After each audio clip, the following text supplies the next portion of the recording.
Assalamualaikum warahmatullahi wabarakatuh.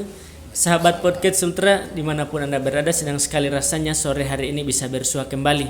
Kalau kemarin kami podcast dan standby di kantor harian Rakyat Sultra, kali ini tim podcast Sultra menyambangi langsung kantor pertanahan Kota Kendari. Nah, tentu kawan-kawan semua podcast Sultra dimanapun Anda berada, memang kalau bicara ini soal pertanahan, hampir tiap hari ini ada sengketa, bahkan sangat seksi isunya kemarin sampai nasional soal mafia tanah. Dan hari ini di kantor BPN kami akan berbincang langsung dengan Kepala Badan Pertanahan Kota Kendari, Pak Herman Sairi. Apa kabar, Pak? Baik. Gimana kabar, Pak? Alhamdulillah sehat ya. Oh, keluarga sehat, Pak? Alhamdulillah Sehat.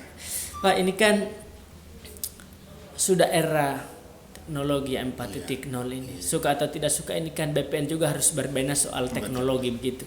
Bagaimana BPN Kota merespon soal perkembangan teknologi ini? Iya, terima kasih.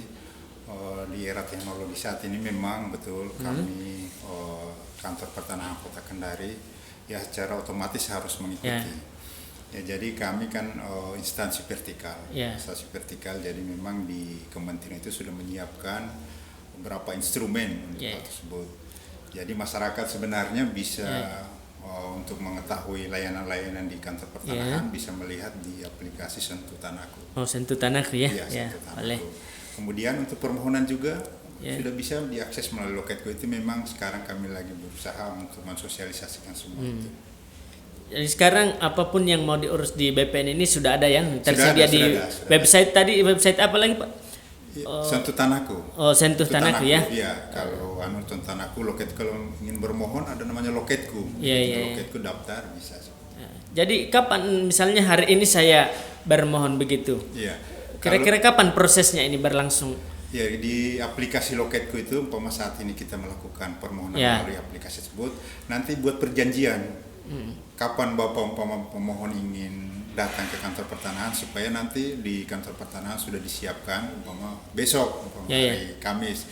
Jadi nanti jam sekian sudah ditentukan jam sekian, sudah langsung ketemu dengan loket. Nah, ini di online ini Pak, kira-kira misalnya saya mau mengurus tanah, misalnya seperti sertifikatan tanah, bagaimana prosedurnya? Apakah di loketku sudah tersedia, misalnya kita mau mendaftar atau bagaimana? Sudah tersedia. Jadi tinggal pilihan menu-menunya yang akan di. Kan kadang juga pemohon itu tidak tahu apa mau diapakan ini. Nah, jadi memang sudah disiapkan juga. Jadi tinggal masukkan saya punya akte jual beli tinggal masuk akte jual beli. Jadi nanti sini yang tafsirkan. Tafsir kira-kira pemohon ini maunya seperti ini. Jadi ini makin mudah sekarang mengurus di BPN, Pak. Jadi tidak perlu datang, cukup mendaftar secara online sudah bisa diproses di pertanahan dan juga bisa langsung datang. Sekitar berapa hari itu, Pak? Kalau misalnya saya mendaftar hari ini, kira-kira berapa hari diproses? Jadi kalau sudah bermohon kan ada jadwal kesininya. Jadwal kesininya. Jadi kami tinggal menentukan 20 per hari 20 pemohon yang datang. Jadi nanti pemohon itu di aplikasi dia lihat di hari besok minggu besok itu minggu depan itu hari-hari apa yang kosong yang tidak ada pemohon lainnya supaya tidak tabrakan nanti di sini. Jadi pemohon diberi kesempatan untuk menentukan hari sendiri. Iya. Kalau soal digital ini di loketku, Pak.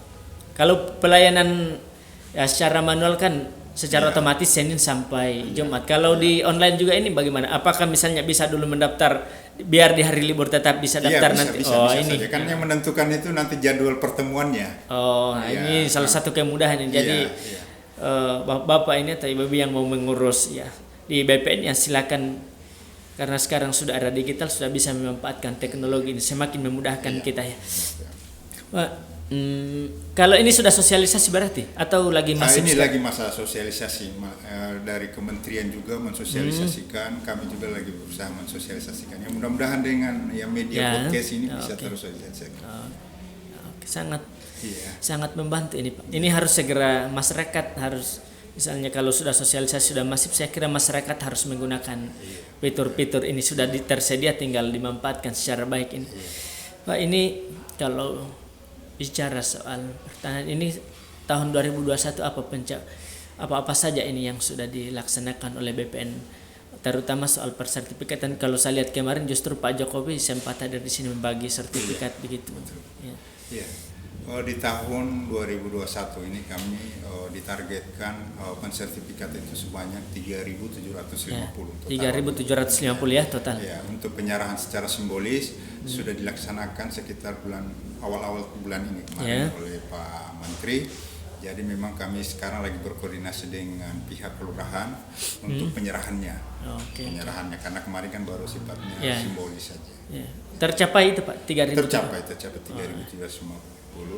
Malahan sekarang kami sudah ditarget lagi untuk tahun berikutnya. Memang kami BPN ini melalui kementerian memang ditargetkan di tahun 2025 diupayakan seluruh Indonesia sudah tersertifikat. Jadi Kota Kendari ini memang masih banyak yang belum tersertifikat. Masih banyak pekerjaan. Itu tidak bisa kita kerja sendiri, perlu semacam kolaborasi dengan pihak lain ya. Tahun 2022 ini Pak, apa program yang sudah? Ya itu masih yang itu juga. Masih itu juga ya persoalan persertifikatan nih. Iya. Tapi ini kan ada PTSL Pak. Kalau PTSL bagaimana? Iya sudah yang itu. Oh sudah itu ya. Sudah itu juga. Termasuk Prona berarti di situ. Jadi kan dulu namanya Prona. Kalau Prona itu jadi sedikit menyampaikan ada perbedaan antara PTSL dengan Prona. Kalau dulu sifatnya Prona ada pihak kelurahan atau desa yang mengajukan umpama 10, hanya 10 itu saja yang kita selesaikan. Tapi kalau PTSL dia sifatnya satu kelurahan harus tuntas. Oh PTSL ya. Iya, jadi paling tidak terpetakan sekelurahan itu. Karena artinya kan tidak mungkin tersertifikatkan secara keseluruhan karena bisa jadi tanahnya bermasalah, orangnya tidak berada di sini kan seperti itu kira-kira. Ya, boleh Pak. Jadi tahun depan ini ya mudah-mudahan masyarakat Kota Kendari juga ini yang belum tersertifikat tanahnya ya boleh juga mengajukan atau konsultasi dengan BPN supaya secepatnya juga disertifikatkan ini. Termasuk kalau kemarin sempat beredar isu termasuk pesisir Pak ya sudah bisa di itu jadi menyangkut pesisir itu baru kemarin kami menghadiri acara di Wakatobi dalam rangka persiapan namanya gugus tugas reforma agraria summit. Nah, di situ kemarin ini baru sifatnya meninjau yang rencananya bulan Maret kegiatannya. Bulan Maret ya. Jadi memang di situ salah satu isu yang dimunculkan bagaimana masyarakat pesisir itu bisa disertifikatkan. Jadi masyarakat pesisir sudah bisa punya sertifikat ya. Ya itu di momen itu yang ini supaya keinginan dari tim GTRA itu disingkat GTRA itu supaya ada semacam suatu komitmen bersama dari lintas sektor menyangkut pensertifikatan wilayah pesisir. Jadi termasuk tim BPN ini untuk persertifikatan ini siap selalu ya untuk kemudian turun. Ini kan kita tahu sendiri ini kalau saya sering lewat dulu di depan ini kadang ada yang demo tuh soal sengketa tanah semua hampir tiap hari sengketa tanah. Betul. Bagaimana BPN sendiri ini menyelesaikan soal sengketa apalagi di Kota Kendari ini cukup lumayan juga ini persoalan sengketa tanah ini Pak. Iya memang betul. Saya itu bertugas di Kota Kendari di tahun 2020. Sebelumnya saya selalu bertugas di kepulauan. Masuk di Kota Kendari ternyata jauh sekali bedanya. Artinya dinamikanya cukup hidup ya. Iya, karena masalah pertanahannya memang cukup kompleks di Kota Kendari. Ya, usaha-usaha yang kami lakukan ya salah satunya seperti ruangan ini kami siapkan untuk konsultasi, kemudian permasalahan di ini masalah plotting bidang-bidang tanah ya. Kan banyak masyarakat yang punya sertifikat di peta pendaftaran kami belum terpetakan. Nah, ini karena diakibatkan karena memang kami juga tidak bisa menyalahkan yang dulu-dulu. Ya sebenarnya melalui momen ini sebenarnya kami harapkan juga sebenarnya masyarakat bisa melakukan plotting supaya tanahnya bisa terjaga. Kalau sudah terplotting ya kami bisa jamin bahwa tidak mungkin lagi ada yang akan mensertifikatkan tanahnya. Seperti itu. Tapi kan ini di Kota Kendari misalnya ada hutan kawasan produksi misalnya, tapi itu kan sudah dirambah oleh masyarakat begitu. Ada peluang begitu untuk persertifikatan di masa yang akan datang atau memang tidak boleh seharusnya tidak boleh kalau hutan kawasan produksi yang begitu. Ya itu ini perlu kami sampaikan bahwa memang BPN itu dalam rangka proses legalisasi atau sertifikatan itu kewenangannya ada di namanya areal penggunaan lain APL. Iya, APL. Jadi di luar hutan. Iya, iya. Nah, sedangkan yang dimaksud tadi Iya, kawasan hutan produksi. Iya, umpama kawasan yang kawasan hutan ini Iya. berdasarkan rencana tata ruang. Iya. Hal itu dibolehkan karena memang BPN itu hanya berbicara tanahnya bukan penggunaannya. Iya, iya. Nah, itu kalau bicara penggunaannya Iya, sudah lain lagi ya. lain lagi. Jadi bukan kewenangan lagi BPN sudah berada di pemerintah daerah. Iya. Tapi kalau memang tanahnya berada di kawasan hutan yang Iya. diklaim oleh pihak kehutanan bahwa itu merupakan wilayah kehutanan dia, itu memang tidak bisa masuk di situ karena Iya, iya. tidak ada kewenangan. Itu Iya. salah kalau kita masuk. Iya, boleh, siap. Jadi teman-teman kalau misalnya hutan kawasan produksi ya seharusnya ya berhubungan juga dengan pihak-pihak lainnya supaya tapi kalau mau diajukan penurunan status kan ada juga jalan ada juga Jadi jalan. artinya kan masyarakat bisa datang juga ke kantor pertanahan mengecek apakah tanahnya masuk di kawasan hutan atau memang di area penggunaan lain supaya supaya tidak bermasalah nanti. Iya, oke, siap. Ini kan Pak tidak lama lagi tahun 2022. Apa harapannya Bapak ini soal di tahun 2022 mendatang ini, Pak? Iya. Ya kami pertama paling tidak permasalahan pertanahan ini bisa diminimalkan. Kalau untuk mau habis barangkali ya agak susah untuk itu. Kemudian yang kedua kami juga mengharapkan barangkali masyarakat bisa lebih banyak apabila ada permasalahan mengkonsultasikan kantor pertanahan.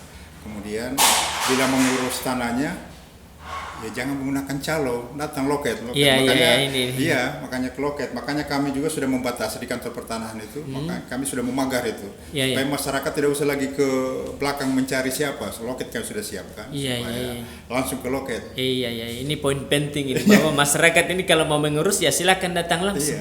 Ya perlu pakai perpanjangan tangan apalagi calo begitu ya. Betul. Jadi ini sudah luar biasa, ini kemudahan sudah, keamanan juga sudah diberikan, ya tinggal masyarakat memanfaatkan semuanya ini yang sudah diberikan fasilitas oleh kepala BPN ya. Ada target tersendiri tahun 2022 apa soal persertifikatan sudah ada? Kalau 2021 kan 3.000 sekian. Kalau untuk tahun ini sebenarnya sudah ada target sekitar 3.800. 3.800. Ya, sama. Ya bedanya saja karena di tahun 2021 ini kan di kegiatan pertanahan itu ada dua macam, kegiatan pemetaan, pengukuran dan kegiatan pensertifikatan. Jadi memang dua hal sebenarnya. Di tahun 2022 nanti itu kebanyakan hanya proses persertifikatan karena asumsinya bahwa di tahun 2021 ke bawah itu sudah dilakukan kegiatan pengukuran yang tidak ditindaklanjuti dengan proses sertifikat. Nah, di tahun 2022 itu memang kami ada kerja berat untuk menuntaskan hal tersebut. Iya. Mudah-mudahan dimudahkan ini Pak. Iya, terima kasih juga. Ya, saya kira perbincangan kita di sore ini cukup menarik karena ini apalagi ini wilayah ibu kota provinsi tentu dengan berbagai banyak dinamika, apalagi soal tanah ini. Ini di kota Kendari ini biar satu area justru jadi sengketa lahan. Mudah-mudahan ke depan ini kepala BPN dan tim makin dikuatkan untuk menyelesaikan semuanya ini Pak BPN ya. Ya, saya kira kepala BPN perbincangan kita untuk sore hari ini kami cukupkan sampai di sini. Nanti di lain kesempatan kami juga akan kalau ada kepala BPN mau wawancara lagi ya kami siap lagi untuk kesini ya. Kami siap selalu untuk kepala BPN untuk live ya. Jadi sahabat podcast Sultra dimanapun Anda berada, saya kira sore ini kami cukupkan perbincangan kami. Di lain kesempatan kami akan kembali bertemu dengan sahabat podcast Sultra. Jadi demikian, bila taufiq wal hidayah. Wassalamualaikum warahmatullahi wabarakatuh. Waalaikumsalam.